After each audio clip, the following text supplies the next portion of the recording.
Ed, listen, thank you so much for agreeing to do this podcast. It was a complete random chance. I rang you last week, exactly 1 week ago, and I was leaving a voice message, and suddenly there's a hello, and I was like, hello, and we connected, and you kindly agreed to do this podcast at such short notice, and I'm very, very grateful. Just so that some of my viewers and listeners, if they don't know who you are, you wrote a quite well-known book amongst certain circles called The Creature from Jekyll Island. And you wrote that back in the early 90s. And it was an eye-opener for me. I started questioning the world after 9/11. And I really started questioning things in 2008 when I was living in London, central London, and I was watching the financial boom in the early 2000s and then this massive crash and then the bailouts. And I just thought, none of this makes sense. It's like they don't actually do anything in the city. They have a cake. They pass the cake around. They all take a slice of the cake and then it ends up at the end and there's no more cake except crumbs. And then they point fingers at the public and say it's their fault. And I'm like, this game that they're playing, they don't produce anything. They don't make anything. They just feed off us. And it just didn't make sense. But your book made sense. And one of the most shocking things was that how money is made. The fact the Federal Reserve that you take for granted isn't federal and doesn't have a reserve. That things like income tax weren't normal over 100 years ago. So anyway, before I carry on, no one really wants to hear me talking. Trust me. People want to hear you talking. I want to ask you, what made you realize what was going on? And then what motivated you and inspired you to write the book? Like, what was your waking up moment? Well, I wish I could tell you something very dramatic, like the bell rang or the explosion was heard or something like that. But nothing quite that dramatic. It was a series of little baby steps, little awakenings, little questions here and there, and they just gradually accumulated until the weight and the momentum was just unbearable.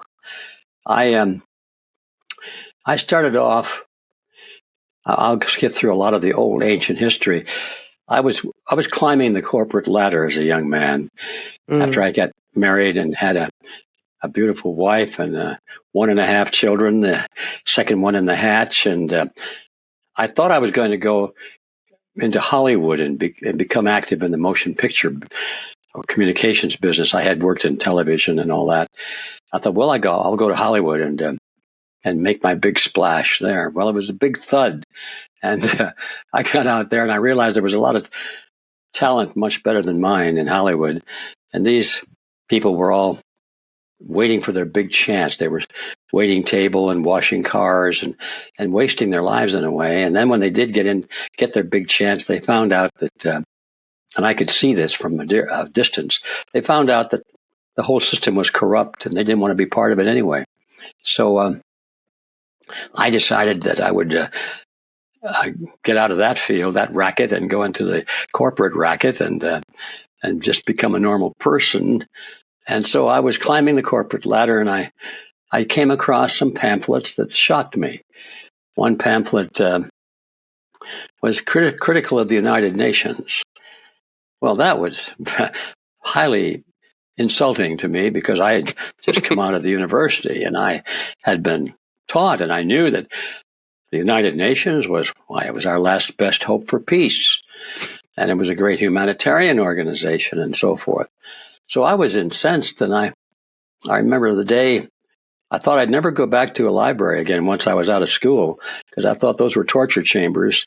And but I decided to go to the library downtown in Los Angeles where their corporate office was to check out some of the things that had been said in this pamphlet, which was written by a obscure professor. I never heard of him before. He was teaching in a small Midwestern college here in the States. Anyway, that's not important. I thought this guy is full of baloney. He might be a professor, but he's all wrong. So I had some time on my hands, and I went to the library and checked out some books. And by golly, interestingly enough, all the books in there about the United Nations were written by people who were either part of the United Nations or very, very friendly to the United Nations, because I don't think there were any exceptions. I think all of them were either on the payroll of the UN or they were on the payroll of some organization that was dependent upon the UN for its own livelihood and prestige. So I knew that there was a bias in the authorship of what I was reading, but in spite of that bias, I could see that it was pretty well twisted, and it was propaganda. I don't know why I had the ability to see it, because I myself had been propagandized, but this was so blatant that it was if they had just dialed it back a little bit, they might have fooled me, but they came on full blast with the propaganda. So anyway, I became incensed at that, and I decided this led to another thing, another discovery, and I finally decided, hey, the world isn't really what it was presented to me as a young person. I thought I was, born into America, and these things, these bad things, these totalitarian systems, well, they may happen in other countries, other parts of the world, but not in America, because this is the good old USA. We got the Constitution, our founding fathers, and oh man, this is a free society. I never realized then, it took me many years really to fully realize it, that already that was a myth.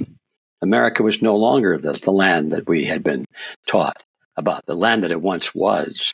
It had been gradually changed and nibbled away, and the people that went into public office went in really for their own aggrandizement, not for the principles of the Constitution or liberty, but it was to fatten their own pockets and so forth. I didn't realize any of that. I didn't realize that wars were pretty much a scam, and they weren't fought over what we thought they were fought over. Liberty and freedom was not the reason we went into World War II and so forth. I didn't know all of that. I didn't realize that America and most Western countries had already been taken over, in a sense, not in the old-fashioned way, not in the old way where an enemy shows up in a uniform that's different than yours, and he's carrying rifles and his planes are dropping bombs, and the soldiers are marching and all of that. No, that's the old-fashioned way. That had gone out the window long ago, and I didn't know it. It was still done quite a bit to keep the public attention, but the new style of warfare was not from without, but from within. And it started pretty much really with I discovered all this later, started pretty much with the French Revolution. That's when I guess you might say that the means of communication has advanced far enough that they could create mass propaganda. And the people became, around the world, incensed, or I should say burning with the idea that the people themselves, the population, should be the masters of their own government. It was the we the people image, and that government should derive their just powers from the consent of the governed. And that's when the idea of democracy came into play. And from that point forward, all the would-be tyrants of history decided that the warfare had changed. Now you had to conquer with ideas. You had to make your victims or your future subjects grateful for the fact that you had conquered them, and make it impossible or difficult, at least, for them to realize that they had been conquered. So none of this I knew, but I was in that path of learning it. And when I finally, the picture began to come into focus, I was still working for a large corporation, large insurance company, and excuse me for coughing here. I'm not choked up with emotion. I just had a frog in my throat. I realized that this picture had changed, and the future that I had planned for myself and my family was not going to happen. In fact, it was already beyond that. And I discovered that I had a crusader gene. I never knew before that I cared about anything other than my own family, my own immediate advantage. How am I looking?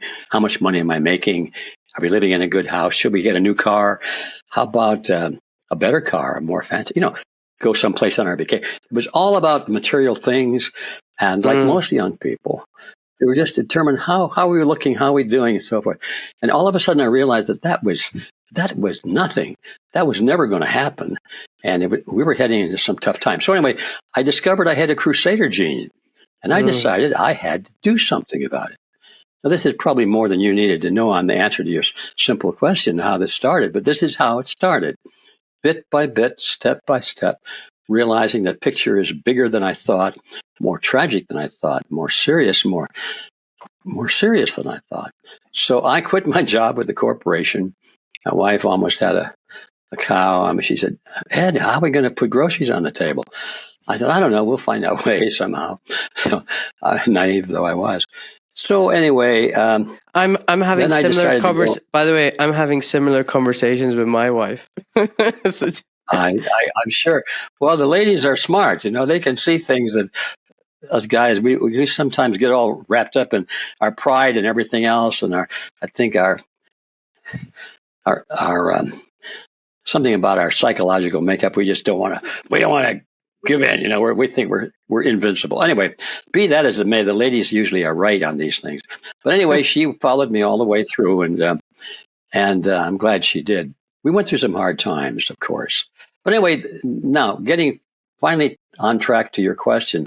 So once I made that step, and I had to figure out how to make a living while I'm pursuing my crusade for liberty. I decided, well, I'll use the skills that I had learned in school and in my short career in television in Detroit, Michigan, and because I was working a large television station there. So I knew a little bit about, modern technology and communications. So I thought, I know what I'm going to do. I'm going to start making some little low budget documentary films on these topics so I can communicate these ideas to as many people as possible. So that's what I started to do. It was a shoelace operation. We didn't have any money, but I borrowed some money. We made a couple of little low-budget films. They were terrible little low-budget films, but the message was genuine. And I decided at that stage I was going to do a documentary on inflation. I wasn't quite sure what inflation was caused by, but I was pretty sure it wasn't what we were told. Nobody really had a good idea what caused inflation. Most of us just thought, well, it's just a natural phenomenon. It's like trees growing and they get old and then they die, or they grow and get bigger. Well, the national debt grows and it gets bigger like a tree. It's supposed to. We didn't understand any of that. And so I gathered a lot of material in a banker box. I got all the books I could find on the topic that others had written. I found a lot of newspaper articles. I found some archival material. People would send me things from their own libraries that when they found out I was doing the research on it. And I collected a huge amount of research on banking and money supply. I never did produce the film. It was just too big a topic for me. I thought, well, I really picked something way beyond my scope, because here I'm just a kid. All I know is a little bit about television and motion pictures and the insurance business. And I'm supposed to tackle the banking industry and say this is wrong and tell them what they're supposed to do. I'm the last person in the world, I thought to myself, to take on a task like this. I knew nothing about it when I started. By the way, since then, and years that have gone by, I've become very good friends and talked with many people in the banking business. And they've all said, Ed, that was an advantage that you didn't know anything about banking when you started, because those of us that learned about it in school had to unlearn what we had been taught before we could finally figure it out. You didn't have to unlearn anything. It was hard enough to learn what was the truth, but you didn't have to unlearn the lies. It's the same. It's the same as a doctor going through med school. You have to unlearn. Yeah, I've discovered that. Yeah, you have to unlearn a lot, don't you? Yeah. So anyway, this is all that trail. The short version to your answer to your question is that there was nothing very dramatic. It was just little incremental discoveries along the way. And each time I became more and more aware that what I had gotten into was extremely important, and that we must not fail in solving this solving this problem, finding solutions. Yeah. So let's go back to when you went and read about the UN. What was it that you saw that made you think, no, this is wrong, this is a bad thing? What is it that you found that questioned what you'd been indoctrinated and Well, guys? let me think. Anything. There were several things. I became, in that stage of my enlightenment, I became curious about this thing called communism. This was back in the 60s. And Americans in general were concerned about the growth of communism around the world. Communism had taken over Russia and China and Cuba, and we had communists in our streets and everything. And wow, if we don't do something about communism, we're in trouble because they might take over America. Well, so I decided to learn something about communism. So I went down to the communist bookstore in Los Angeles called the People's Bookshop, and I started to hang out with the comrades there. And it was a strange combination because I'm in a business suit and a tie. I'm, the business guy. And half of them at least, were sort of hippie types. They were sort of very casual people. And they were very suspicious of me at first. But then they thought, well, here's a guy, maybe we can recruit him. And they tried to recruit me and invited me to so-called seminars or study groups, as they called them. They were really recruiting funnels. I knew that. But I was interested. I wanted to learn. I didn't really have any idea that I would become a communist, but I wanted to find out what is it that attracts these people to do such wild and hideous things and think that they were doing good. So I read all the books. And in the process of doing that research, I discovered that the United Nations was sponsored and promoted primarily by the United States State Department. And I discovered in my research that the people in the United States and the State Department, like Alger Hiss, who is the guy that's credited with overseeing the drafting of the UN Charter, was a communist agent. And I kept running into communists everywhere I looked in the story of the creation of the United Nations. All the key positions, like the ones in charge of the military. I've forgotten, it's anyway, Security Council has a branch similar to our Defense Department, and they have a very impressive name for it. And every one of the first 9, I think it was 7 or 9 leaders of that division were all from communist countries. I thought, what the heck is going on here? So that was one of the bells that went off and made me realize that there were people in America who we thought America was anti-communist or resisting communism, were actually promoting communism, actually were communists themselves. Most of them were secret agents. They weren't telling anybody, but they were eventually discovered. So that got me started. And then I thought, well, I'll start giving speeches on this topic. And I was doing research on United Nations activities. And of course, one of their favorite facades is that they have a military force. They call them the peacekeepers. Now, this is interesting. It's not an army. It's the peacekeepers. So they can fight a war or launch a war. They can attack us. They can attack a city and blow it up. But that's not an act of war. That's an act of peace. You see how they use words, because the implication is they're always fighting the bad guys who want to start these terrible wars. And so all they do is go in and settle the issue and end the war by defeating the bad guys. So therefore, they're the peacekeepers and not the warmongers. Well, I got to looking at that, and I was shocked out of my wits because I got deeply into the story of the first major UN peacekeeping operation that occurred in the Congo, and particularly in the province of Katanga. And the story just rattled my understanding of reality to the rafters. Because here's basically what happened. Most Americans really didn't know then what was going on and don't know now, probably don't even care, but it was one of the things that woke me up. And that is that when the Westerners moved out, I think it was Belgium that occupied Katanga, which was a province of giving independence to the Congo. a lot of them moved out of the country because when the military left and the police left, there was no law and order left in the Congo. And there were communist agitators at every level encouraging these poor people there that were destitute, never had anything. They were envious of the good things that other people had. And they recruited them into becoming literally marauders and pillagers and murderers. And they whatever you steal from the settlers, it's yours. And the Congo was experiencing a terrible bloodbath. And the military was gone. The Belgian people were gone. And so here was terrible. So the UN said, we are the peacekeepers. So we'll go in and restore the peace.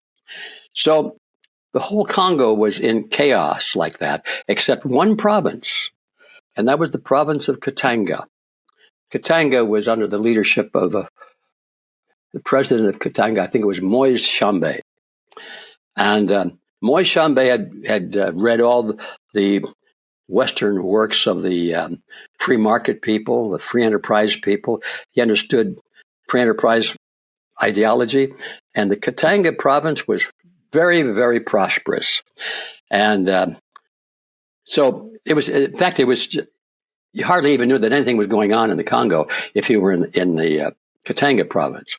So when the peacekeepers showed up, where do you suppose they went?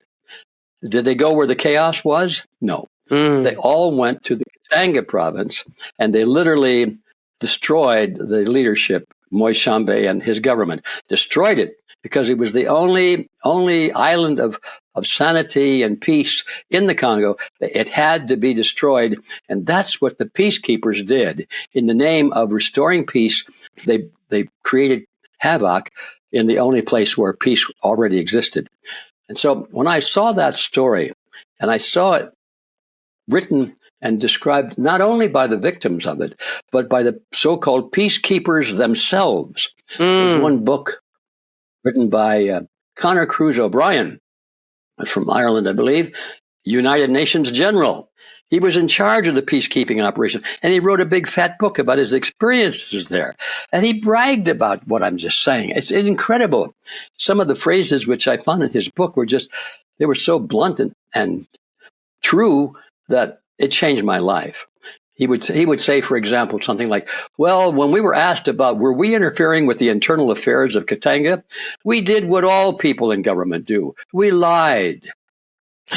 And just like that, you have to lie in order to get good things done because people are too damn dumb. They don't understand, so you have to lie to the public. And I think, okay, all right, I get it. This is not what I learned in school. So you asked me what about the UN, it was those kinds of things. Everywhere I looked and really dug into it myself, I found that it was corrupt, top to bottom. So it had to be exposed. And my first book, by the way, was called The Fearful Master, A Second Look at the United Nations. I think people who don't know need to understand that the Congo is actually the size of Western Europe. It's huge. And probably Katanga is probably the size of France or something. I mean, these provinces that we're talking about are massive. And I think the playbook hasn't changed. The way that these corporations and globalists, the neo-colonialism is to create havoc and chaos so that you can go and rape the resources and the natural wealth of these places. They don't want law and order. They want chaos and destruction so they can go and pilfer those places. It's very, very sad. Can I ask you something? You mentioned about the French Revolution, and that's when it's all started. My basic understanding as a kid is that the French royal family and the king were bad people. They were cruel to their population and the public, and there was a uprising, and the republic came into place, and it was a good thing because the people were starving, and the nobility and the king were just evil. Is it not that simple? No, it's not that simple. And the reason it's not that simple because much of what you just said was probably true, as far as I could tell. But it, like so many narratives, there are no good guys. It's just one tyrant with one tyrant describing his opponent. So the other tyrant is described as a tyrant, and the first tyrant that's going to overthrow the second tyrant is described as the hero and the good guy. And in most cases, there are no good guys in these things. So that's the problem with much of history. It's always the story of history is always written by the winners. And sadly, sounds like the winners are never the good guys. They're just another form of bad guys. Well, it's pretty rare. Now it sounds like I'm tooting the USA horn, but I really do believe that the American Republic, correctly described as that, was a major change in that trend, because people like George Washington and Adams and Hamilton and all the others, they were expected to become the new royalty. In fact, everybody thought, well, now that the Americans had won the Revolutionary War, that George Washington would become the king of the United States. They wanted a king. Everybody had a king, right? And they deliberately rejected nobility and that kind of thing. And he said, no kings in this country. The first time ever, to my knowledge, in history, that the winners of a conflict like that didn't choose to pick up the benefits of victory and become themselves the new regime. And that was really quite different in the American Revolution. They wrote a constitution to prevent that kind of thing from happening. Well, it didn't last, but it was a pretty good beta model, and I salute them for trying. And we learned a lot from that experiment. They called it an experiment, and it's exactly what it was. You say it didn't last. People believe that it is lasting. What are you talking about? The Constitution's there, alive and kicking. It's amazing. But why do you think it didn't last? And when did it not? When did it all end? And I really want to, while we're talking about the War of Independence and the Constitution, I want to come back to, when the first Bank of America came about and the second Bank of America, because that will then tie in with the third Bank of America, the Federal Reserve. And great people like Andrew Jackson were warning the people about the dangers of this. And I really want to talk about some of that, and then eventually talk about, how is money made? It's funny, you're talking about people who work in the finance industry. I know quite a lot of people who worked in the banking sector, and I was shocked at how they didn't know where money came from and how it was made and what fiat money was. They're bankers, and they didn't understand any of this. They're just dealing with bonds and yields and God knows what else. But they didn't understand this basic stuff. So let's go back. Let's go back to the Republic. Why was it an experiment that hasn't lasted to this day? When did it all fall apart? Well, I think the best way to start with an answer on that is to be clear on what the word republic means. It's a word that most people really don't understand, except that it's said with a certain amount of reverence, and it's supposed to be good, and it is. But why it's good, most people have no idea. Probably me included. Well, and one of the problems is that to my knowledge, there's no clear, universally accepted definition of the word republic, because there are republics. Originally, the republics all started with Greece and Rome, and the first republic was, way back. And somebody just gave it the word republic, and then, well, what does it mean? Well, it's changed and evolved over the period of time. Now we got the People's Republic of China, for example. It's not the same kind of republic as the Republic of the United States, for example, was. Now, unfortunately, the Republic of the United States is more and more like the People's Republic of China. So, okay, the real question is, what is or what should be the definition of a republic? And in my view, it's simply it's a concept of the state. Now, I say the state. I have to back up one more step, because I do not like to use the word governments to describe what we're talking about. Because once we use the word government to describe something, we have already adulterated what it is. Because what is the purpose of a government? And the answer is to govern. Well, wait a minute. Who wants to be governed? I don't know anybody that wants government. in that sense of the word. So when you say, what kind of a government do we have? You've already lost the debate because you yielded on the fact that the state is supposed to govern you. Well, no. A republic is not to govern people. Let's start with that. A republic is a republic, and then there are governments, which are the opposite of republic. So what is a republic? Well, all states are merely agreements by the founders or the participants in creating the state. They're agreements between each other that they will abide by certain rules, and they'll all support each other in that. And the rules all pertain to the legalized use of force, legalized use of coercion for the betterment of those living in that society. And so the idea is that this is extremely important. So excuse me if I slow way down on it, because it applies to us very much Take your today. time. Take your time. All right. It's extremely important to get this straight. All state charters or constitutions, whatever you want to call them, are merely the written documents expressing the agreement between the founders of that unit of when and to what extent delegates of these people can use coercion against other people, even deadly coercion. They can use weapons, they use guns, bombs. Under what conditions is it okay to kill somebody? It's a very important issue.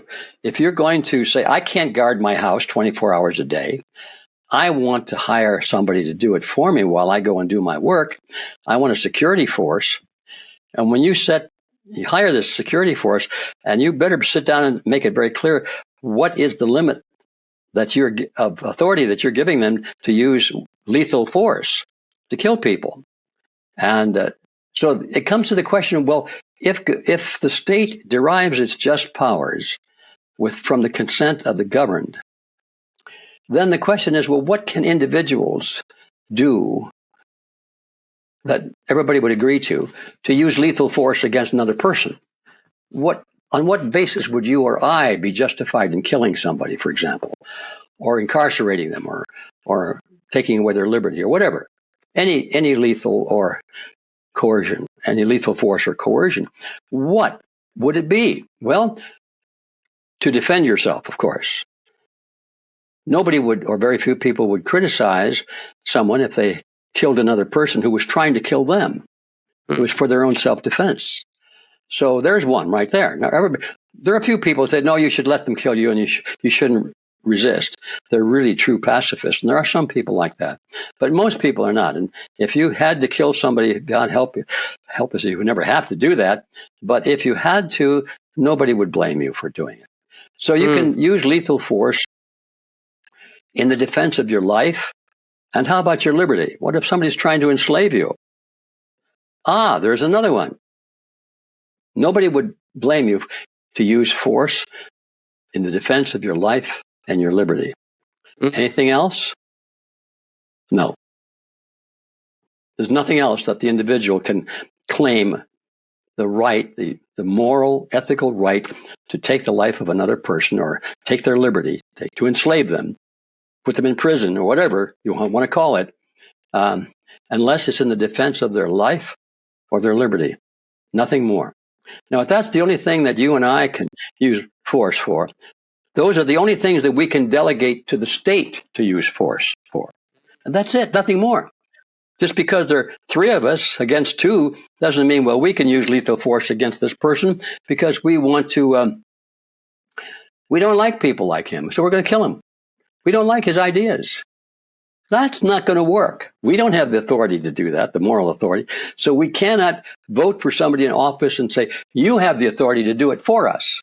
And that is now the core of a republic. A republic is an agreement of social order that limits the right to use coercion to the negative, defensive force to protect life and liberty. Nothing more. Now, that basically is what was written into the Constitution of the United States, but it was never defined clearly as such. It was sort of almost accidental. The idea was there, but never codified. So it doesn't show up in so many words like I just described it. It was the idea that the rights of the individual must be protected against the mob. That democracy, for example, majority rule. We have democracy in America today. Unfortunately, most countries do. If you win the election, you get over 51% of the vote, you can do anything you want to the other minority because you won the election. It's a question of numbers. That's not a republic. That's a democracy. So what is a republic? It's a system of rule, of social order, in which the rights of the individual are protected against the passion of the mob, of the majority. That individuals have rights that must be protected by the state, no matter if it's just one person against everybody else. You have the right to freedom of trial or whatever, the freedom of expression, freedom of speech, freedom of religion. If you're the only person that has that religion, it doesn't make any difference. It's not a question of numbers. So the idea then of a republic is very simple. It's the protection of the rights of the individual against the majority, and it's the idea that the state can use coercion only in the defense of life and liberty, and nothing more. It's a fantastic concept, and it's the kind of concept we have to nourish and develop and understand better, because the future, if we want to avoid always reverting back to one tyranny being replaced by another tyranny, one bad guy calling the other guy a bad guy, and he himself becomes the hero because he got rid of a bad guy, but he's worse than the other guy. You know how that works. History is loaded with that. If we want to get out of that rut and not repeat it over and over and over again, we've got to have a better understanding of and reverence for this thing called a republic. It's very, very important. That was a really deeply profound explanation, and I'm really glad you took the time to explain it, because it's educated me and hopefully a lot of listeners. Ed, I want to sidetrack for a second. There's another element to that. Since we're in it, maybe we'll go. The final step is, what's this thing called property? Because mostly when people talk about the value of life and liberty, they say life, liberty, and property. And that's a little bit of causes a huge question mark to pop up, because what does that mean? All property? And why is property so important that you could kill? You're going to kill somebody because they stole your pencil? Wasn't your pencil your property? No. Well, we need to look at that a little bit. This was a hard thing for me to get my brain around for the longest time. And finally I realized, of course, there are two kinds of property. There's property of convenience, like a pencil is convenient. It could be very convenient, like even your car or a bicycle or something, very, very convenient. But are you justified to kill somebody in order to prevent them from stealing your bicycle or your shoes or your book or whatever? And the answer, I theorized at least, depends on the purpose of the property. If the property is essential for your life and your liberty, we're really talking about life and liberty. In other words, if you, in order to defend your life, you need a weapon, then that weapon you can kill for that. Because if you don't have the weapon, you're probably going to lose your life, or you're going to lose your liberty and then your life, perhaps. So there are certain types of property that are essential for your life and liberty. And those are the kinds of property that people usually are referring to when they're talking about life, liberty, and property. And it's important to get that distinction. Your home, your tools for your employment, your what other kind of property? Well, your tools and your home, your food supply, your water. You need water to live. There have been wars fought over water. Well, not necessarily so that they could live themselves, but so they could raise cattle, and that's their livelihood and so forth. So you get into that area. In the early days of the Wild West, there were wars that were fought between regions over who gets the right to the water that's coming through the land? And it was a question of life and death for these people. So that's why water can become that kind of property, and land and resources, timber, and whatever it is that people need to secure their life and their liberty is what I would call essential property, as opposed to convenience property. So that's my little addition to this idea, and I'm sure there are people with better minds than mine that can say it better or maybe find some fault with it. But to me, it looks like it's airtight. I'm with the airtight. I'm with the airtight. Ed, can I ask? Thank you. That's two of us now. So I have been thinking about this, and I've been thinking about humanity and people. And yes, on one aspect, we have progressed and we've got this. We're communicating half a world apart, and we've got phones, smartphones, and TVs and cars and planes and whatnot. But in some respects, humans haven't really progressed from a philosophical point of view, from an intellectual point of view, from a cultural point of view, and from the basic flaws that I see amongst human beings. We will happily walk by someone on the pavement who's been injured or assaulted. We won't reach out to help them. Most people won't. They'll just quickly walk by and ignore. Most people will go along with the herd. Most people will not stand out on their own and speak the truth. They'd rather live a lie amongst the herd. Most people don't really want to take responsibility. They abdicate their power and responsibility to other people who have no interest in their well-being. They vote for people based on their looks and their smile and their teeth, for God's sake, not on their values and their characters. I mean, we're flawed. We're materialistic. We're looking for instant gratification. We've lost our sense of place in this universe and our spirituality. And the problem is that these flaws amongst the many are well understood by the few. And I think of them as sociopaths and psychopaths. They're this malignant layer of humanity who knows how the vast majority of people tick and how they can pull the levers and exploit their weaknesses, which I've just talked about. So unless there's some kind of sociopath mitigation process, nothing's going to change. They seem to have, because of what you talk about in your book, an unlimited amount of money and resources that they can just buy everything they want, the media, the politicians, whatever. Nothing changes. It's just same. Is this right? Or have I got it wrong? No, I think you've stated the status quo pretty well, but I would like to add something to it. It's not that anything you said was incorrect, but I think there's another element to it that needs to be considered. And that is that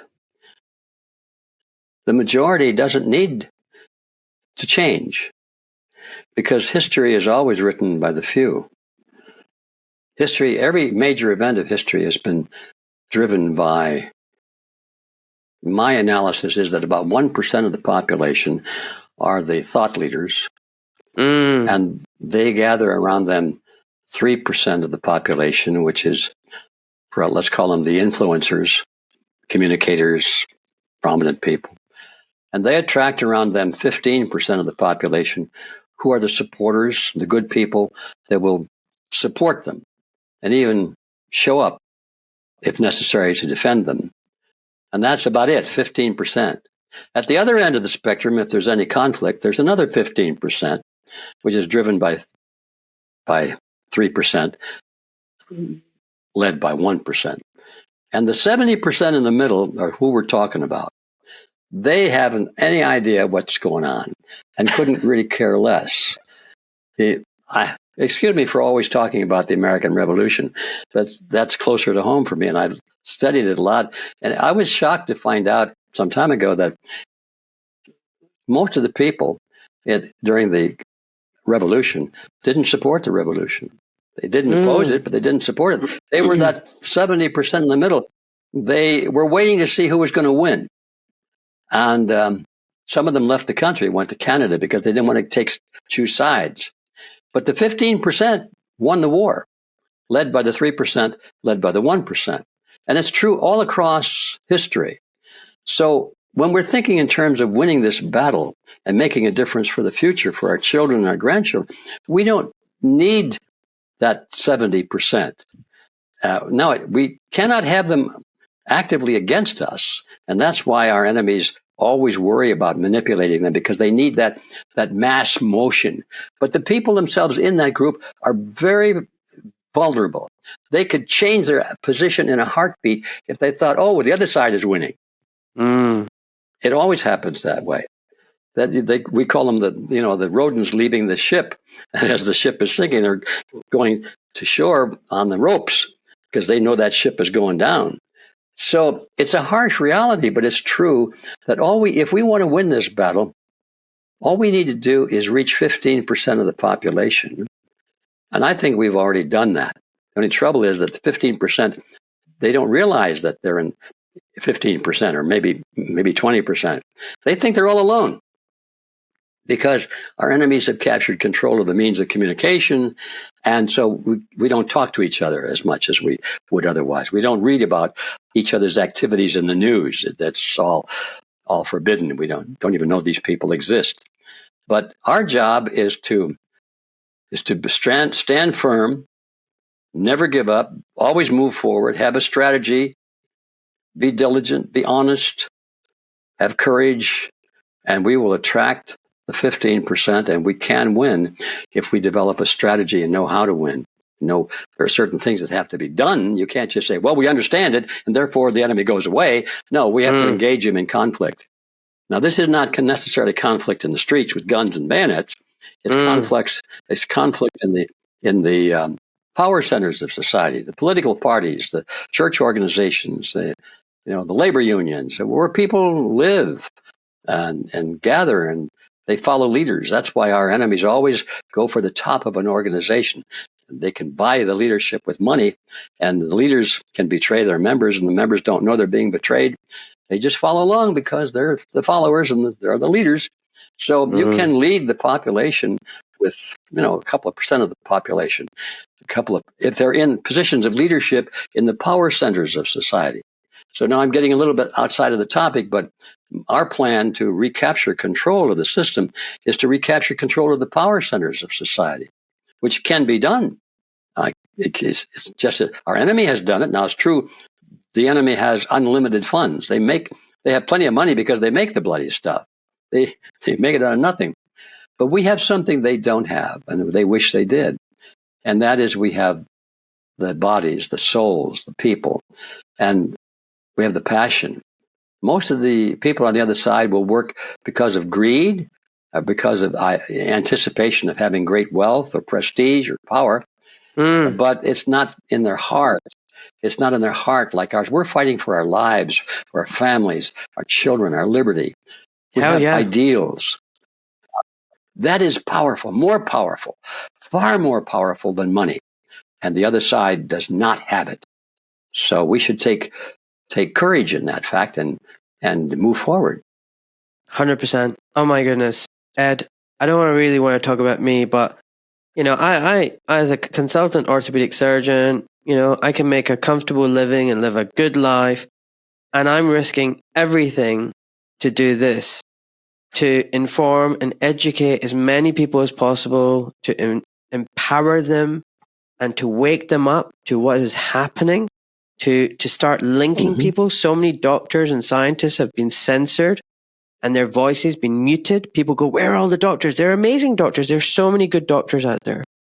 Dr. Liz Evans, Dr. Claire Craig, Dr. Jonathan Engler, and so many more. Scientists, wonderful people, Professor Norman Fenton, Martin Neal, people who were coming up with statistics and data showing the lies that were happening, but they've all been censored. And one of the reasons why I created this podcast was I was tired of the legacy media, the media that was clearly bought that was just acting like a shill for Big Pharma and the companies and the WHO and whatever. They were not telling us the truth. They were telling us propaganda. So, I put everything on the line because I have got that passion. I can't sleep at night knowing all this rubbish that's going on. I want a better future for my family and my children and my fellow man. Well, you see, you've got that crusader gene I was talking about. And if you've got it, there's nothing you can do about it. It's just part of you. And thank God there are people like you. But also thank God it only takes, 3% of the population. And the 15% maybe are not willing to risk their careers and everything like you are and I am. But they'll help you and they'll be at your side when you need them.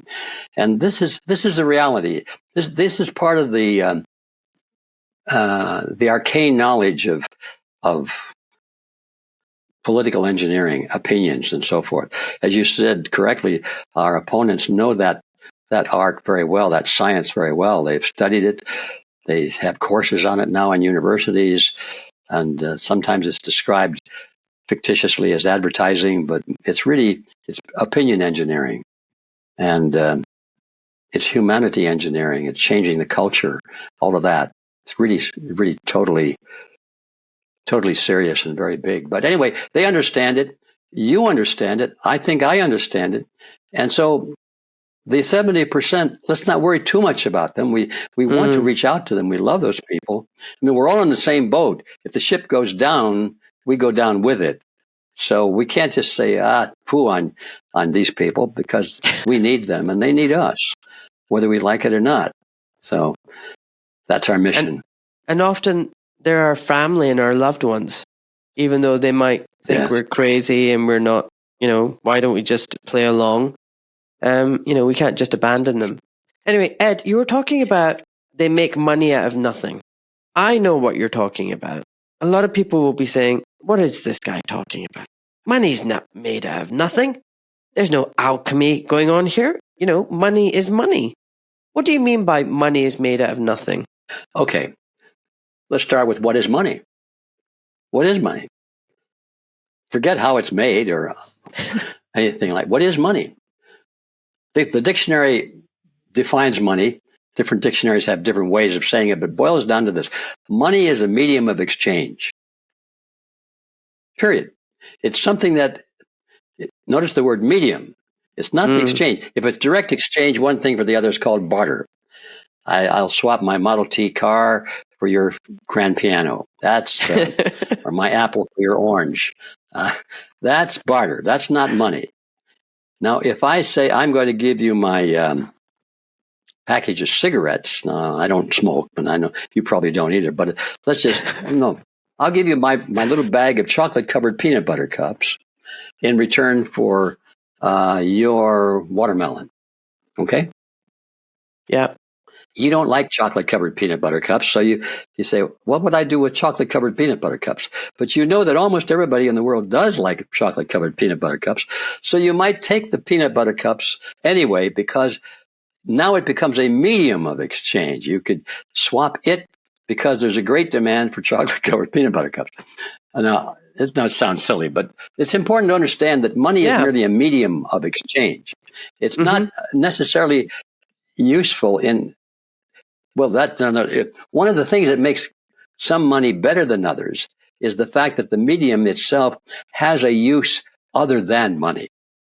And so that even if you don't want it or can't use it, it has a use that everybody recognizes, which is why metals always traditionally come to the surface when you are looking for a long-term medium of exchange. It's always been copper, or even in the beginning was iron. People needed steel and iron because of why? Weapons. There's the essential property.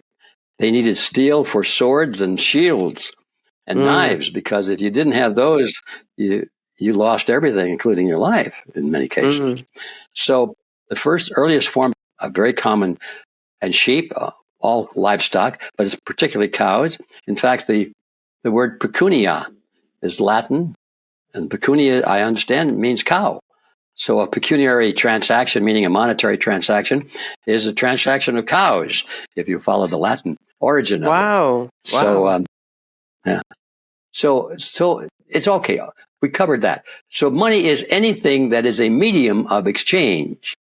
Well, and the best money is that thing that has some value for something else, in addition to being a medium of exchange. And the greater value it has for something else is the value it has as a medium of exchange. In other words, its demand, its usefulness is dependent upon its ability to be used for something else. Hence, always where people are left alone to do this on the basis of trial and error, they always wind up with silver and gold as the most valuable form of money. Now, there are other forms of medium of exchange, like, let's say, national currency, like the U.S. dollar or the pound or something, little pieces of paper. Okay, that's a medium of exchange. It's money, but is it good money? The question is, well, what can it be used for other than the medium of exchange? And the answer is two things.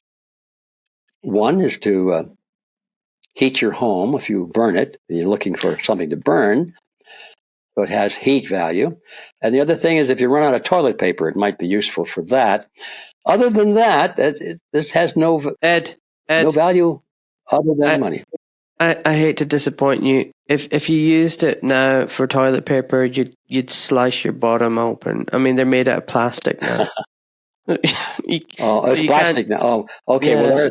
Okay. It's even worse now. It only has one use, and that's fuel. I don't think you don't even want to burn it. Actually, it's got no value. No. Well, probably the ink the fumes would be toxic, I'm sure. But anyway, you get the point. So yeah. In times of war, I remember reading about this in World War II. I was just a little bit too young to be in that war, but I was alive, and I saw it happen before my eyes. And I understand that the soldiers would use cigarettes and candy and anything like that in money in the war-torn areas, because anything to eat or anything luxurious is so short in demand that I said, if a GI soldier had a brand new pair of silk stockings over in Germany or France during the havoc of war, boy, that would be like having a Mercedes or something, because you could exchange silk stockings or cigarettes or candy or something. It had great value as a medium of exchange. Okay, so wow. So we start with what is this thing, money, and why do we say money is made out of nothing? It's because in the world today, there is no money, or very little of it, that has intrinsic value of any kind. It's just pieces of paper, and the reason it's useful as money is because people accept it. And why do they accept it? Well, most people accept it because they never think about it. Everybody else is accepting it, so it's just customary. You accept it.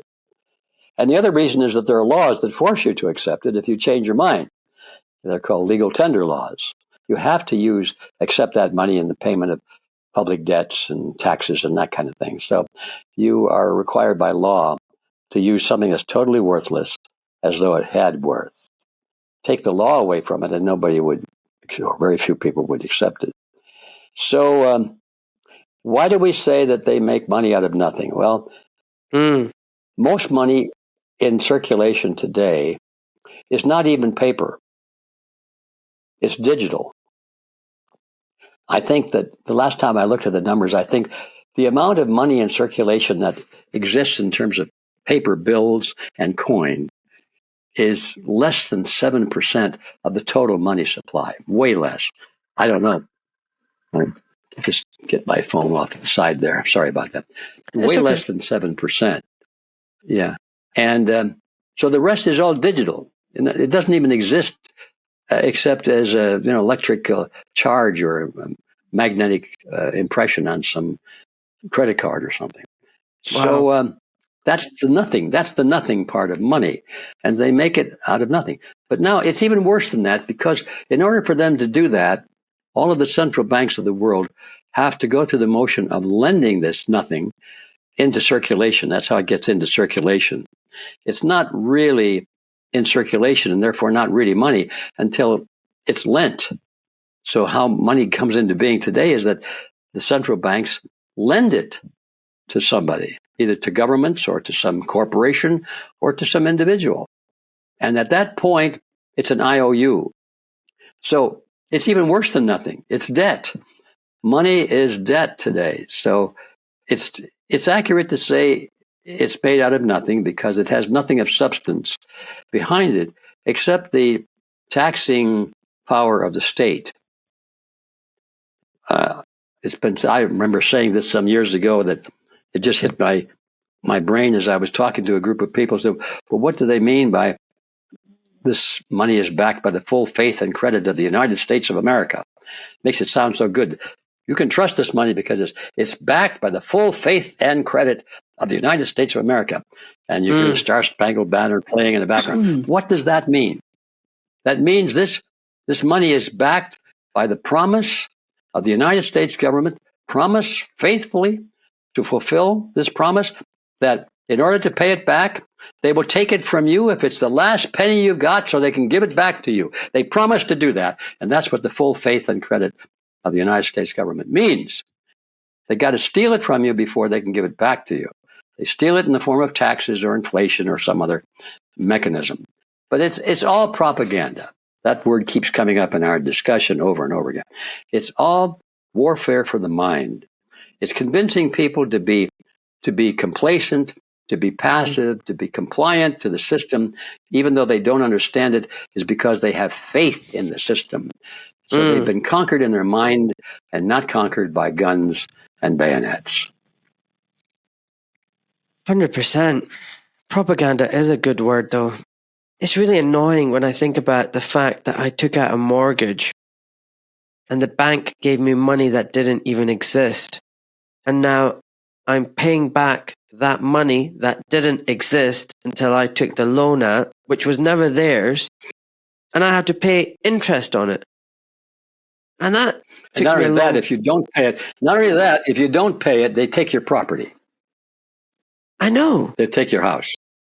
And nowadays, what is even property? Because I think over here in this country, you never really own the land. The land is owned by the king or queen or wherever. And if you don't pay your taxes on the land and the council tax, they'll take it off you. They just take whatever you have. It's not like it's yours and your family's. I mean, the whole game is rigged. You know, from the moment you start working and earning and paying tax and everything, income tax, council tax, fuel tax, VAT tax, everything, savings tax and profits tax, and whatever you do, then you retire, you have a pension, you still pay tax on that, the money you squirreled away. Then you pay tax when you die. There's a tax on inheritance. I mean, I just feel like the game is rigged. No matter what you do, you're just paying most of what you earn back into the system, into the banks, into the government. It's very difficult. The game is definitely feels rigged. It definitely is rigged, and that's the reality. Those are the things that I woke up to very gradually over a period of time, and I kept discovering that the rabbit hole goes deeper and deeper than I ever dreamed, and it's been that way for a long time. It's been that way for centuries. So when you say centuries, you know, and French Revolution and the banks, you know, I think around 1800s, early 1800s is when it all came to fruition, and the American founding fathers tried to keep their arm's length from it all and didn't want the European bankers to take over the American bank. Does it go further back? I mean, how far back does it go? Does it go back into the Egyptian era, the Babylonian? I mean, how far back are we talking about? Well, I was able to trace it back to the Netherlands. I think banking, in some way, you could say that banking matured. I don't really know the year dates on it, but it was prior to the Bank of England for certain. Oh my gosh, my wife is trying to call me. She's not going to let go. She's Do you want calling me? me on all these phones. Hang on there. I can pause. I can pause. All right. Right, over to you, Ed. Yeah. So it's hard to say when banking really began because it started, I'm sure, with just people taking their gold and silver to jewelers and having the jeweler guard them in their vaults and use their guards to provide a vault in a sense, security for your private hoard of gold and silver if you had any, and charging a fee for guarding it. That was the origin of banking, a very simple and logical situation, but it soon developed into a system where you could loan that money out while you were guarding it. And then you could loan it at interest. And then you could loan more than you actually had because you were issuing paper receipts for it rather than the actual gold itself. So if you can issue paper receipt for a gold coin, well, you can issue an unlimited number of paper receipts for the same gold coin. And who's to know the difference until they come to collect the gold coin? Then bingo, you have a run on the bank. So that's how banking started. It started very slowly and very logically, and it just revved up to the point where people in the business saw the possibility for fraudulent bookkeeping, in a sense, and they called that fractional reserve banking, and it just matured and developed over the centuries. By the time it came to the Rothschilds in England and the Bank of England, it was pretty well refined in every detail, and it's a fascinating story. I got into it. I never realized. Sorry, what time are we talking about now? What time frame? Well, I knew you were going to ask me the dates on it. I'd have to look it up. It's in my book, by the way. But I would hesitate to give you a date off the top of my head because I don't remember the exact dates. But in those, there was the only time in history where banking was really honest. It was a short period of time in history and in one place only. And by that, when I say honest, they offered their services to secure your deposits of gold and silver bullion or coins, and they would put them in the vault, and they would charge you a fee for insuring them and guarding them, and they would guarantee to give it back to you when you produce the receipt.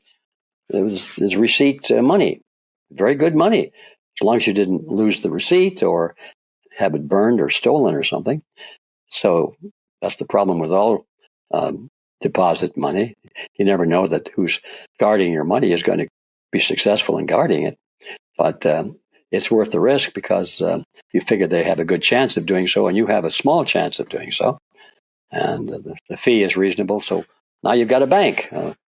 And then the old timers die and the young ones come in, they go to college and they take courses on how to perfect the scam. And first thing you know, you've got a really complex banking system that everybody says, this is too difficult for me to understand. And they just walk away and hope that it all works out well. And it doesn't. When we look at America, can we talk about the Federal Reserve? Why is it not a government organization? Because I have a lot of family in America, and they think I'm crazy when I say that. They believe that it's a government institution. Why is it not the case? Mm-hmm. Well, I did too. I think everybody believes that, and there's no reason for them not to believe it because it's offered as that.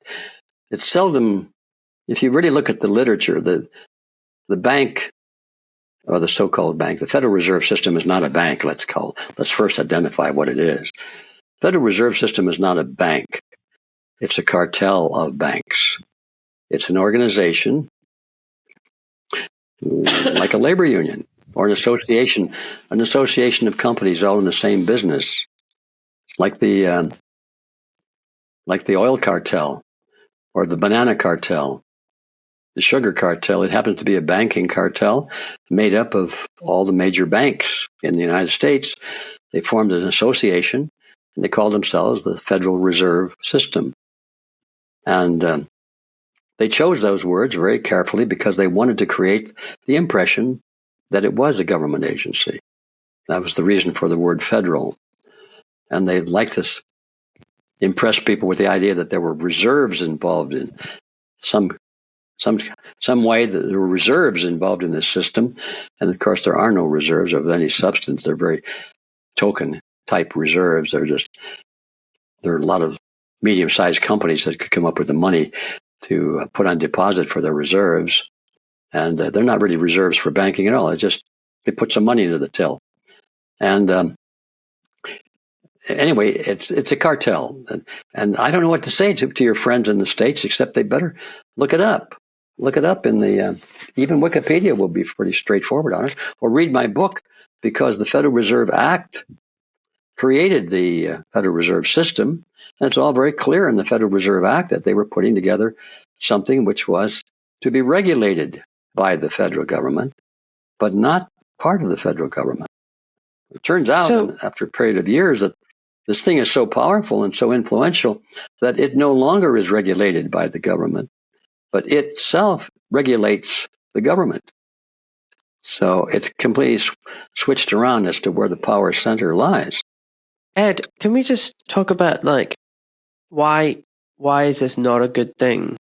So is there an alternative? Because it seems like in American history, certainly in the 1800s, there was a very long stretch of period where you didn't have a private bank. You had two attempts at private banks which were overturned. But there's times when you actually had a government-owned bank and it issued its own currency.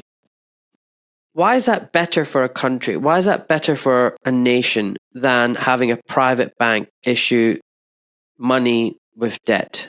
I'm not sure it is better. I think it's just different. I think the problem is not who issues the money. And by the way, the governments that issued the money during this period that you're talking about were state governments. And they didn't, in most cases, issue the money either. They regulated private banks in their territory, and the banks issued banknotes.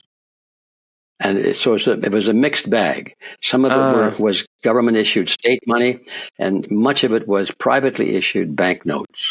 And they circulated side by side. And they didn't all circulate at par because some of them had better reputations than others. So it was a very confusing monetary system. Lots of banknotes floating around and lots of fraud. And the problems were the same, except that they were diffused over many states and over many banks. And all that really happened when the Federal Reserve System was created was to consolidate that fraud so that no longer was diffused over many subunits, but now it was all brought into one. So what would the idea was that, well, if they just had enough money and it was large enough, they could ride the waves better if they just had larger cushions, so to speak. But they forgot that it wasn't not only larger cushions, but larger waves as well. So it just got worse instead of better. So what would be the alternative? What would be the alternative? What would be the ideal situation if tomorrow we could get rid of the Federal Reserve and all these private central banks that issued debt and the fiat system and fractional reserve, which is, just in case people don't realize, it's where if a bank holds £5, $5 in its savings account, it issues loans, multiple value to that to lots of different people, 5 times £5, money that it doesn't have. Sometimes it issues debt, which is 95 times bigger than what it's holding, if not more. So that's where the fractional reserve system. So what would be the alternative system that would be better than where we are right now? Well, I like that question because it shocks people when I tell people that I'm not against banks. I'm just against banks that have become criminal institutions, when banks could and should serve a real purpose for society and for the market. I think banks should be allowed to exist. Well, who are we to allow something to exist? The idea that we're a king. No, banks should exist if they want to exist, so long as they keep their promises and don't have and are not practicing unethical banking practices, like lending more money than they have and pretending like they've got it. And they call those demand deposits. You put your money in our bank, and we call it a demand deposit. You demand it, and we give it to you. Well, when in fact, they should be called time deposits. And there are time deposits, but most people don't know about them. And there are time limits. That you want your money back, they say, well, remember, we told you we'd be loaning this money out, so we can't necessarily give you your money back right now. But according to our agreement, we have 90 days or 60 days to do it, and we'll do it then. So anyway, that would be more honest banking than what we now have with fractional reserve banking. And the banks tend to conceal this information from their depositors. So if everything were transparent, and if the bank wants to issue a bank note that has nothing behind it, I think they should be free to do so, as long as everybody knows that there's nothing behind it. And they don't lie about it and say, well, it's guaranteed or in some other way. You don't have to worry about it. If everybody knew that there was nothing behind it, not many people would be using it. So fraud can exist in banking only when there's deceit and people do not realize there's fraud. So if banking was required to be honest like any other business and keep its word and keep its contracts, I'm all for it. And let's take another look at this. When a bank takes a lien on your property, let's say on your house. You've got a house which in the market might sell for $300,000 or just put any number on it. And so you need $300,000, you need $100,000. Your house is worth $300,000. So you go to the bank and say, look, I need some money and I'm willing to take out a loan and you can put a claim on my house for $300,000 if you just lend me $100,000. So I need the money now and I'll pay you back. And if I don't pay you back, well, I lose the house. It's a bad deal, but you're going for it anyway. That most people don't realize that's the kind of an arrangement they're going into. So you get $100,000 in money that's made up out of thin air, but it's not quite that bad because it does have something now behind it. It's got your house behind it. It may not have gold or silver coin behind it, but it has your house. So you are really lending the money to yourself. But the bank is performing a service by converting the process into dollars or whatever the unit is called that people will accept. They say, oh, this dollar was issued by the Third Bank of Toledo. Oh, that's a good bank.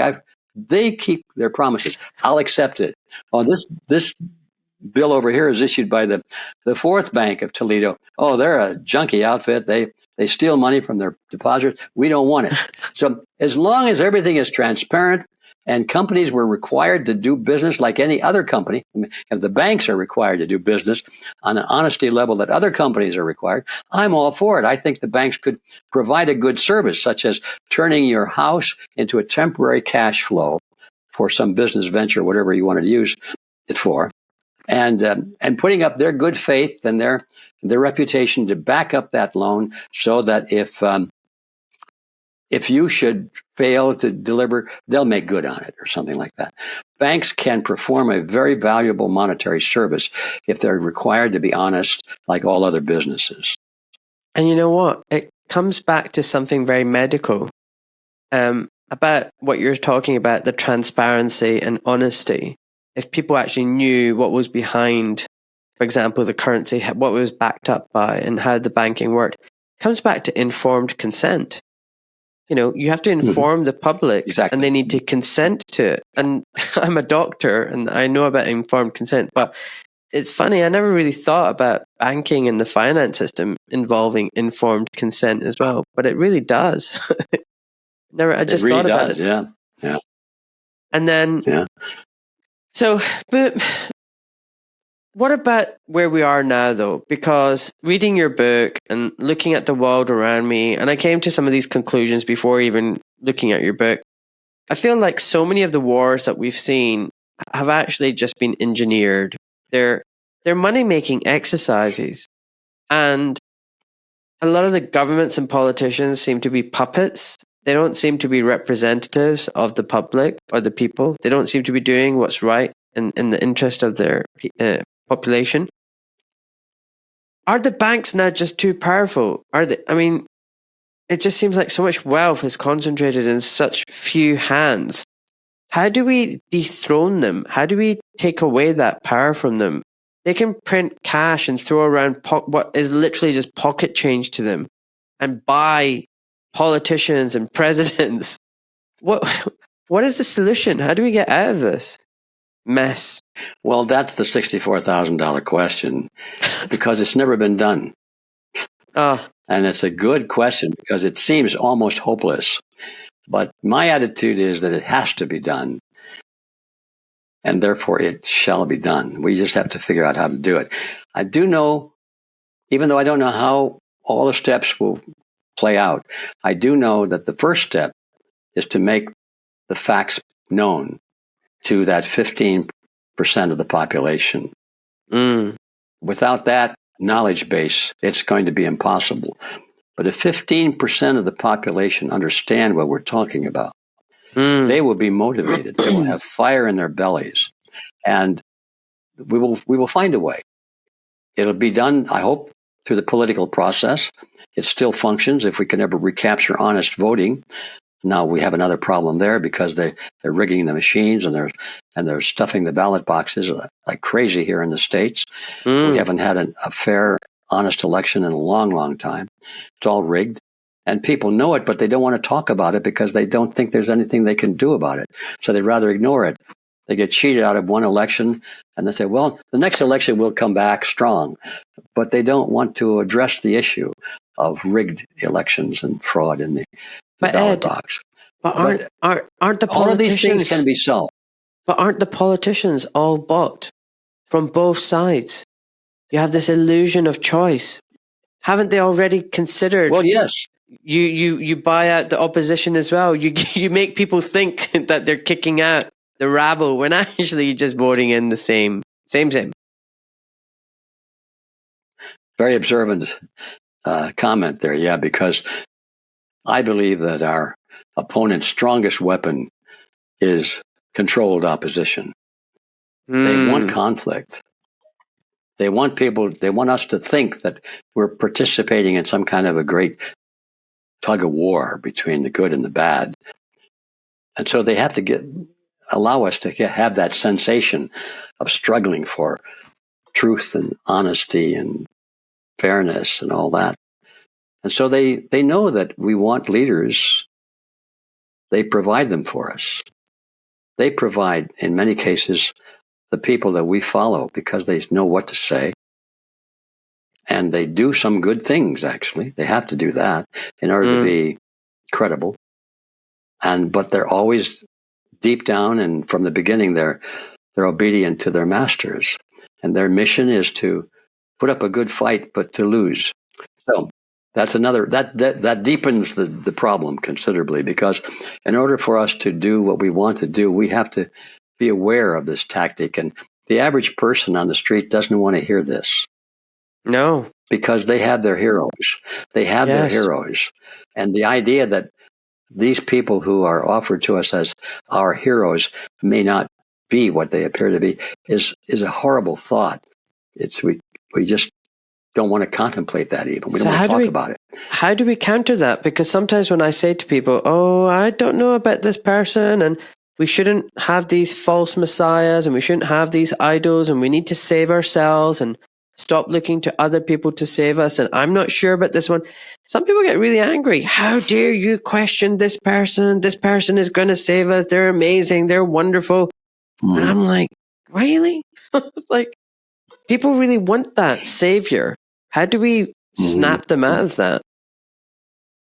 Well, we have to educate them. I've created an organization, a couple of them, but it won't go to that. Freedom Force International is the name of the central organization. We have some outshoots of it called Red Pill Projects. Put a Red Pill Expo. We have Red Pill University, and we're forming Red Pill campuses now in all of the local provinces and communities, local communities, because we need boots on the ground. And we have to educate them on this principle, because everywhere you look, you have people pretending to be on your side when they're not. In the U.S., we've got the Republicans and the Democrat Party, of course, and the Democrat Party is horrible. Everybody, even the Democrats, recognize that it's horrible, and so they make the Republicans look good by comparison. So, the Republicans are the solution, but within the Republican Party, when you look at the top, the key people for a lot of them are what we call rhinos. Rhinos. Yeah, rhinos. Yeah, right. The Republicans in name only. Yeah, they'll talk about the Constitution and conservative principles and liberty and all that. But when it comes to voting, when the chips are on the table, they always vote the wrong way. Yeah. So that's what we're up against. And so the first step is to become aware of that, and the solution to that, I believe, is that you cannot listen to what politicians say. You're stupid if you believe anything that a politician says. And I say that not to hurt anybody's feelings, but when you realize how much corruption there is in politics, how universal it is, for someone to say, I have faith in this person, is a stupid position to take. I think of the famous letter that Thomas Jefferson wrote to a doctor friend of his shortly after the Constitution was ratified. And the doctor asked the question, Mr. Jefferson, now that we have the new Constitution in place and this new government, he used the word government instead of protectorate, but anyway, well, here we go. Now that we have this in place, how do we make sure that only good men hold political office? And Jefferson's response was classic. It was just on the edge of irate. He said, let us not speak of good men in office. Let us rather bind men down with the chains of the Constitution. Love it. Now, in the modern vernacular, what he was saying is, good men holding public office? Are you kidding? Look around you, brother. This is where the scoundrels go. Big governments, big institutions where there's lots of power and money are magnets to the criminal class, to the predator class. Every crook and their nephew can hardly wait to get into government positions. Every con artist in the world wants to be in office because this is where their talent really is appreciated. And it's stupid. I've never met a con artist. I've never met a con artist that I didn't trust. Have you? If you didn't trust them, they're not a good con artist. They're not successful. So when people realize this, and they realize it everywhere else, but not in politics, because it's so critical that we have honest people in politics, that the idea that if we're being lied to in politics, brother, we're in serious trouble. Well, that is true. Yeah. So what do we do about it? I mentioned the organization I created before, because one of the dictums that we have for our operation is do not trust leadership, including our own leadership. We ask people who come into our organization not to trust us as leaders. Don't trust anybody, because that's not realistic. When you're dealing with your life and your liberty, there are very few people that cannot be compromised or intimidated in some way to betray their principles, even if it's to protect a loved one or something like that. Who wouldn't lie or betray their principles to protect their wife or their children or their husband from being murdered, and they know he's going to be murdered or tortured? How many people could resist a cushy job in a nice law firm for $500,000 or $1 million a year? All they got to do is play golf and show up once a month and collect their paychecks. Who wouldn't? Maybe it's time for me to retire. I've done my part, Let the young people do it now. We have to be realistic to this. This happens all the time. So No, the solution to that, in my view, is that once people are aware of this not only as a possibility, but as a probability, now we start looking at candidates for office in an entirely different way. We don't listen to what they say. We look at their record and see what they have done. And forget their words today. Look at their record. Where do they come from? Absolutely. What's their background? What have they done? Yeah. Now we've got it. Damn Nobody right. does that. No. Do you know? Okay. There are all these. It's there are not all an these insolvable problem. There are all these leaders, and please follow on. But there's all these leaders, all these young leaders: Macron, Trudeau, Rishi Sunak. What the hell have they done? What have they done? And they're running a country, and you're like, what? What good noble quality do they have? What in their character? They're all graduates of the World Economic Forum anyway, and that tells you everything you need to know, because we know what the World Economic Forum advocates: world governance, collectivism, power from the top down. Obey your leaders, become a slave. That's what they teach. So anybody that's a graduate of this institution, you don't really need very much more. You know, I had a conversation with Joel Smalley. I need to mention today, he said the major problem we're facing is collectivism. And this is the root. We need to get rid of this. And you mentioned that word. We need to get rid of that. Anyway, you were going to carry on talking before I interrupted. You're talking about how the mechanisms, how we beat back the system. Yes. Excuse me. Well, I'm looking for something I want to show you. That's why I'm moving away here. Oh, well. Rats. You can edit this out, I hope. I can edit it. I'm wondering whether to edit it or not. Oh, good. Well, I'm embarrassed.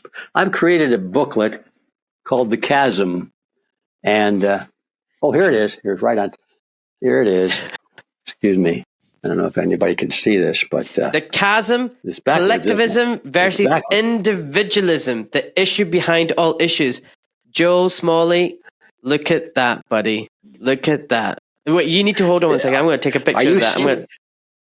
I can see that. Just let me take a quick picture as well. Are you seeing it straight, or is it backwards? On my screen, it's backwards. I'm seeing it straight. Oh, okay, good. I'm seeing it straight. It looks great.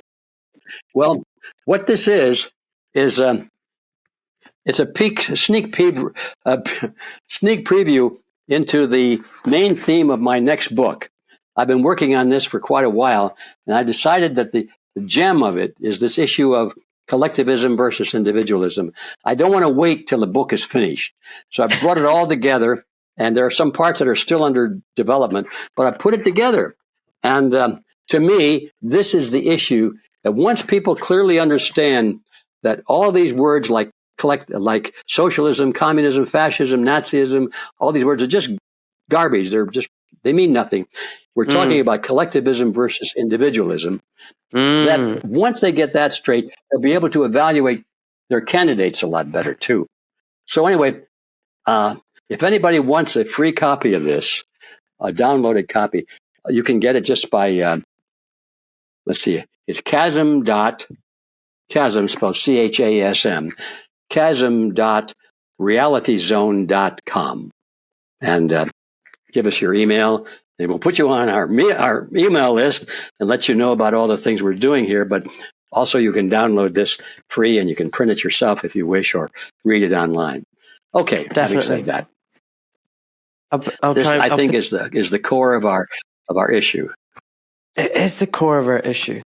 So how do we get rid of the bankers? How do we make sure that we're able to install a republic and have proper representatives? Can you please write a new constitution? I mean, I'm very libertarian. I love Ron Paul. I love the idea of a very, very small state. I subscribe to leave me the frack alone kind of philosophy. just leave me alone. First, do no harm, And 2, take no shit and leave me the frack alone. Yeah. Well, yeah. If we had an understanding, a wide understanding of the issues we're talking about, all of these things would come to pass.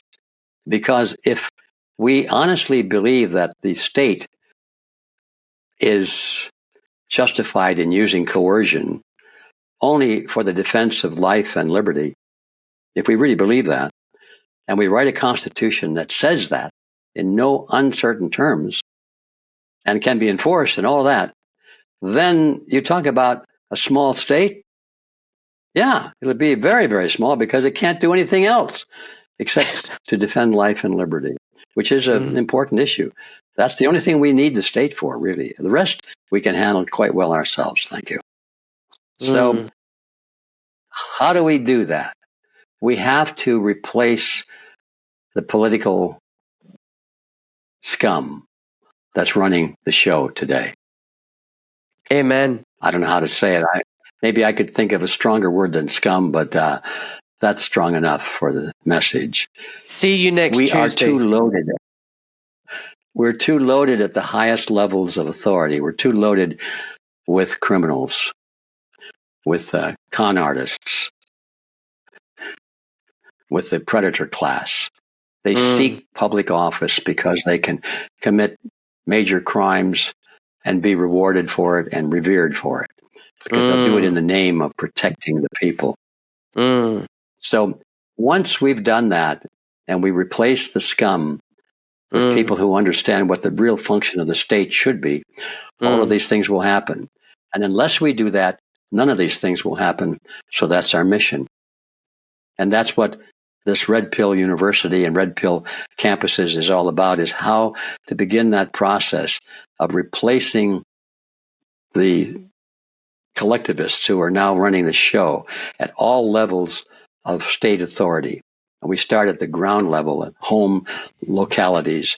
In our hometown, we start with the county board of supervisors, the board of education, the sheriff's office, and things like that, and move up. We don't start from the top and move down. You can't do that.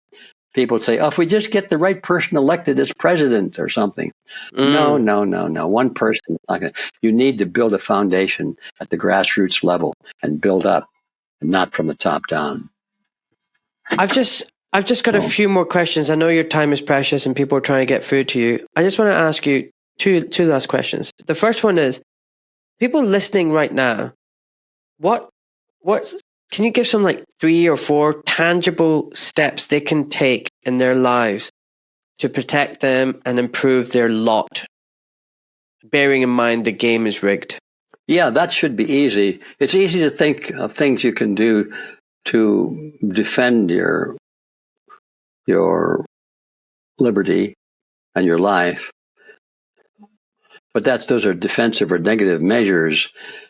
I'd like to preface by saying none of them will work unless we have the positive vision of replacing the bad leadership that we have, because it might be a short-term effect, but it won't be the long-term effect. So having said that, yeah, the old idea of getting out of debt, let's start with that. If you have debt for convenience, debt for pleasure, debt for a nicer car or something that you can get along without, or a debt for going to take a trip around the world. If you can get out of debt, the only reason I would go into debt is if I had a venture that I thought could make money, so I could have more resources left at the end of it to carry on the educational battle, to get this information distributed and so forth. So getting out of debt is one thing. Getting yourself involved in a small community of people who are like-minded individuals who know what's going on, because the day is coming soon when things are going to be pretty hectic in our society, I'm afraid, and we're going to need the support of people. It's no longer tolerable not to know your neighbors. You have to know your neighbors, and hopefully you find neighbors who think as you do. Make sure you have access to food and water. What happens if the electricity goes out? and the water pumps stop working, and the water doesn't come out of your pipe, or the gas pumps are not working, and you can't drive a car because there's no gasoline, or maybe you need a coupon to buy your gasoline or something, and you're not qualified to do that. You have to think in terms of defense, and so food and stockpile of necessary things like water, medicine, being among friends who can help in times of emergency. These are the best things I can think of. Now, does it help to have money stashed away? Probably, if we knew what money would be good under such conditions that lie ahead. But it's possible that the US dollar or the British pound will have practically no real exchange value in times of total collapse. Probably gold and silver coins would have more value, but you can't eat those. So if you are out of food and you got silver coins, you give a lot of silver coins for a loaf of bread. So those are all. In other words, what I'm trying to say is that there are things that can be done and should be done, but they won't really work in the long run unless we salvage the system. So whatever we do to prepare for the bad days ahead, it better have at the top of the list, what do we do to educate our fellow citizens as to what's going on and to try and get them recruited into our movement to do something about it? If we don't do that, we're just wasting our resources. I think you just gave some amazing advice. I'm really fortunate where I am. I'm in Buckinghamshire, just outside London. I'm in the countryside. And there's a local community that's been forged around this amazing woman. I need to mention her name, Nat Bradbury. And she's created this buying group, local community buying group, where we go out directly to the farmers and the growers and get food from them and bypass the supermarkets. And there's a network, a community that we've created. And I think more people need to do that. The last question, Ed, you don't know this, but everybody I ask this question. And it's even more relevant because of you. I believe you're in your 90s and you are one sharp cookie. You look fit. You got the sparkle in your eye. Trust me, as a doctor, I see a lot of people, and a lot of people I double take. It says that they're 50 and they look like they're 80. You know, a lot of people are physiologically a lot older than their chronological age. You are the opposite. You look amazing and you are clearly very healthy. And I'm so glad, because the world needs more people like you. It needs Ed. Now, the question I ask my guests at the end of the show is, if you imagine yourself living to 130, a great life, and you're surrounded by your family, your great grandchildren, all of this, before you pass away to meet your maker, what words of wisdom and advice, health or otherwise, would you give to your family? I've thought about that. Obviously, when you get to be 92, as I am, you think about meeting your maker. Is like the train is coming into the station and it's slowing down, right? And then you're getting really close. So to me, it's pretty clear. I would start by saying, first, question authority. Second, respect nature. And third, follow your conscience at all costs. That's about it. Amazing. Ed, I knew I was going to have a once-in-a-lifetime conversation, and I did. You delivered, and so much more. I am so grateful. I feel so blessed that I've been able to meet you virtually and that I will be able to share this with several thousands of my followers. And I just want to say thank you so, so much. I wish I could give you a hug. I'm giving you one virtually. Thank you. I accept that gratefully. Thank you so much. Well, thank you for inviting me. And as you probably have guessed, I really am glad to be able to do this. I shouldn't do this as much as I do because I have a lot of projects on my desk that are getting dusty. But give me a chance to talk about these issues, and I'm there. I'm ready to go. So now it's your job to carry the message forward, and maybe we can form a Red Pill University campus out where you are. How does that sound? Love it. Love it. Seriously. Yeah. Definitely. Okay. Let's work on it. Everyone, work on it. You heard it here, okay? You heard it here. Thank you so much for listening, everyone. And God bless. Bye-bye. All right. Bye-bye. Ed, thank you so much. I'll be in touch.